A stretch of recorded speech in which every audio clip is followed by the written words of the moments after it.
मध्य प्रदेश के छतरपुर जिले के छोटे से गांव गढ़ा में एक हिंदू गर्ग ब्राह्मण परिवार में जन्मे एक साधारण बालक ने बचपन से ही अभाव देखे।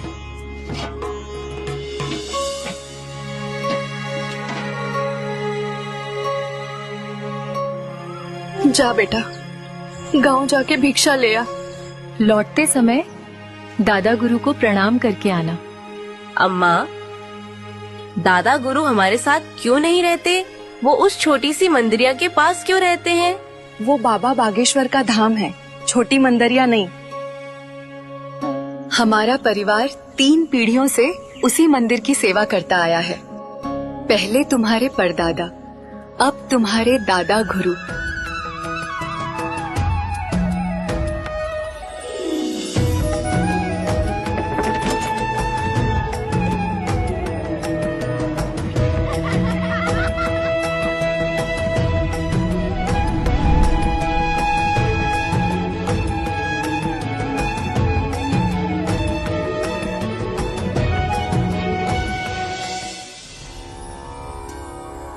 दादा गुरु, अम्मा ने भेजा है। घर की हालत ठीक नहीं है, कुछ सहायता मिल जाती। जा बेटवा, रात को आना। बरसात की रात थी। पिताजी धीरू को वहां छोड़कर लौट गए।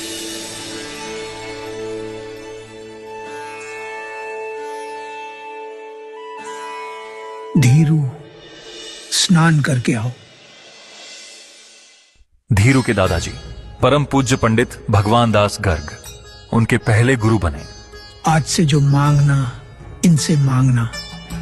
कहो, तुम हमारे, हम तुम्हारे। तुम हमारे, हम तुम्हारे। उन्हीं से उन्हें राम कथा मिली, शास्त्रों का ज्ञान मिला और गुरु परंपरा का वह अमूल्य संस्कार मिला जो आगे चलकर उनके जीवन का आधार बना।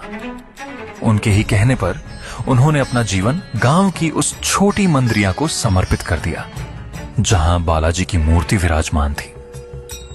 बाल्यावस्था से ही उनका हृदय श्री हनुमान की भक्ति में रम गया। साधना, सेवा और कथा यही उनके जीवन का मार्ग बन गए।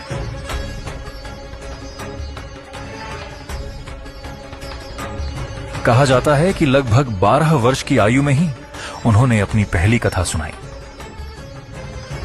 बागेश्वर धाम की दिव्य परंपरा देश की सीमाओं से निकलकर दुनिया भर में सनातन की अलख जगाने लगी। भगवान हनुमान की प्रेरणा से उन्होंने बागेश्वर धाम सरकार के पीठाधीश्वर के रूप में समाज सेवा का मार्ग अपनाया।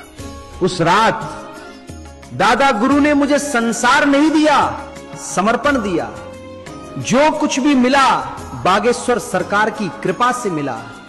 आज पंडित धीरेन्द्र कृष्ण शास्त्री केवल एक कथावाचक नहीं, वे उस गुरु परंपरा के संवाहक हैं जिसने सेवा को साधना बनाया और भक्ति को जन जन तक पहुंचाया। आज भी तुम हमारे, हम तुम्हारे।